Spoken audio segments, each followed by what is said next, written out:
তো হাই ফ্ৰেণ্ডছ, আমাৰ BSFৰ ফালৰ পৰা এটা খুবেই ভাল খবৰ আহিছে আৰু সেই খবৰটো হৈছে যে BSFৰ কেইটামান নতুনকৈ পোষ্ট ৰিলিজ কৰিছে আৰু সেই পোষ্টকেইটাৰ ক্ৰাইটেৰিয়া কেনেকুৱা, কোনে কোনে এপ্লাই কৰিব পাৰিব, লগতে কিমান ভেকেঞ্চি আছে তাৰ ওপৰত মই সৰুকৈ এটা আপডেট দিওঁ। আৰু এইটো 2024 চনৰ লেটেষ্ট আপডেট হয়, মানে নতুনকৈ এপ্লাই হৈছে আৰু এপ্লাই ডেট আৰু মানে এপ্লাই ডেট ষ্টাৰ্টিং কেতিয়া আৰু ইন ডেট কেতিয়া, মই সকলোখিনি আপডেট এই ভিডিঅ'টোত দিম। গতিকে ভিডিঅ'টো তোমালোকে স্ক্ৰিপ্ট নকৰাকৈ চাই যাবা আৰু এইটো BSFৰ খুব ভাল এটা পোষ্ট, গতিকে তোমালোকে ইয়াৰ আপডেটটো চাই লোৱা। প্ৰথমতে হ'ল ৰিক্ৰুইটমেণ্ট অৰ্গেনাইজেশ্যন হ'ল বৰ্ডাৰ ছিকিউৰিটি ফ'ৰ্চ, মানে BSFে ৰিলিজ কৰিছে পোষ্টখিনি আৰু পোষ্ট নেম হ'ল গ্ৰুপ ABC ভেৰিয়াছ প'ষ্টেছ। তাৰপিছত ভেকেঞ্চিছ আছে টোটেল 141টা, ভেকেঞ্চিত 141টা। মই স্ক্ৰীন ৰেকৰ্ডাৰ বাৰু দি দিম, ভিডিঅ'ত তোমালোকে চাই ল'বা।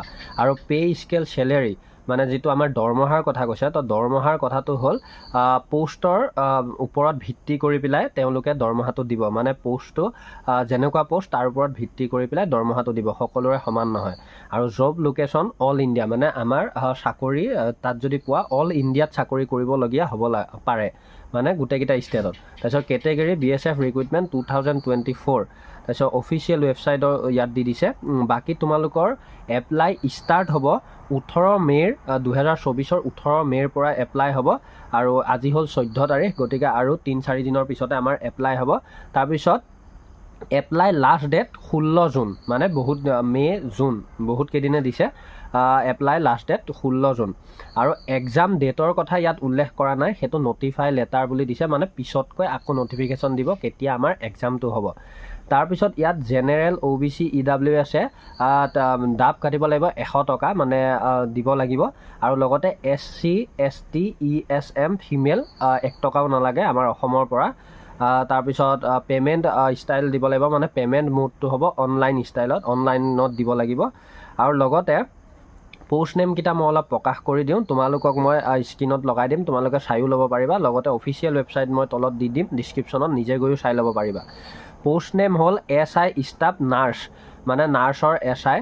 তোমাৰ তাত আছে 14টা ভেকেঞ্চি আছে, কিন্তু সেই পোষ্টখিনিত এপ্লাই কৰিবলৈ হ'লে তোমালোকৰ বয়স 21 বছৰৰ পৰা 30 বছৰ হ'ব লাগিব। লগতে GNM, যিটো আমাৰ নাৰ্ছৰ হয়, GNM কোৰ্চটো কৰা হ'ব লাগিব, তেতিয়াহে তোমালোকে এই ভেকেঞ্চিখিনিত এপ্লাই কৰিব পাৰিবা।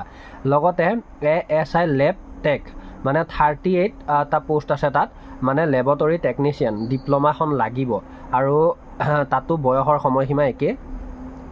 তাৰপিছত আৰু এটা আছে ASI ফিজিঅ'থেৰাপি ডিপ্ল'মা, সেইখনো লাগিব, 47টা পোষ্ট আছে ইয়াত। তাৰপিছত আকৌ তোমালোকৰ SMT, আৰু যিকেইটা পোষ্টৰ কথা মই প্ৰথমতে ক'লোঁ এইকেইটা হ'ল পেৰামেডিকেল ষ্টাফ ভেকেঞ্চি ডিটেইলছ। আৰু ইয়াৰ পিছত আছে তোমাৰ SMT ৱৰ্কশ্বপ ভেকেঞ্চি ডিটেইলছ, মানে ইয়াত তোমাৰ এক্সট্ৰাকৈ বহুকেইটা পোষ্ট আহিছে আৰু টোটেল পোষ্ট মিলাই তোমালোকৰ হৈছে ধৰি লোৱা 141টা, টোটেল পোষ্ট হৈছে 141টা। গতিকে মই সেইটো ডাটা দি দিছোঁ। লগতে তোমালোকৰ মই এইকেইটা কথাও অলপ কৈ দিওঁ। SMT workshop vacancy details, SI vacancies medicines, ইয়াত আছে 3টা পোষ্ট, ডিপ্ল'মা লাগিব, ডিপ্ল'মা ৰিলেটেড লাগিব। আৰু তোমাৰ কনিষ্টবল OTRP এটা পোষ্ট আছে মাত্ৰ, কিন্তু ইয়াত লাগিব ITI আৰু 3 বছৰ কোৰ্চ হ'ব লাগিব, এক্সপিৰিয়েঞ্চ থাকিব লাগিব 18 পৰা 25 বছৰ। তাৰপিছত কনিষ্টবল SKT এটা পোষ্ট, ITI, মানে এইকেইটা যিমানকেইটা, মই তোমালোকক অফিচিয়েল ভিডিঅ'টোত বেছি লং হৈ যায়, গতিকে মই গোটেইকেইটা পঢ়ি পেলাই নিদিওঁ, তোমালোকক অফিচিয়েল ৱেবছাইটত মোৰ ডিছক্ৰিপশ্যনতো পাই যাবা। আৰু এইকেইটাত তোমালোকে এপ্লাই কৰিবলৈ হ'লে ইয়াৰ কি পাছ কৰিব লাগিব মই কৈ থওঁ। HC ভেটেনেৰীৰ কাৰণে এটা পোষ্ট আছে, ইয়াত লাগিব তোমাৰ 12 পাছ, মানে আমাৰ ধৰি লোৱা হায়াৰ ছেকেণ্ডেৰী পাছ কৰিলে হ'ব 18 পৰা 25 বছৰ। আৰু ইয়াত লাগিব বায়'লজি OR ভালদা লাগিব, VLDA। তাৰপিছত কনিষ্টবল কেনেলমেন 2টা পোষ্ট আছে, 10th পাছ লাগিব, 2 years এক্সপিৰিয়েঞ্চ চাৰ্টিফিকেটখন লাগিব। আৰু ইয়াতো বয়সৰ সময়সীমা হ'ল 18 পৰা 25 বছৰ। তাৰপিছত তোমাৰ মানে ইয়াতে এটা দুটা পোষ্ট নহয়, 141টা পোষ্টৰ ভিতৰত এটা দুটাকৈ বহুততে মানে পোষ্ট আহিছে, কিন্তু ইয়াৰ বাবে তোমালোকৰ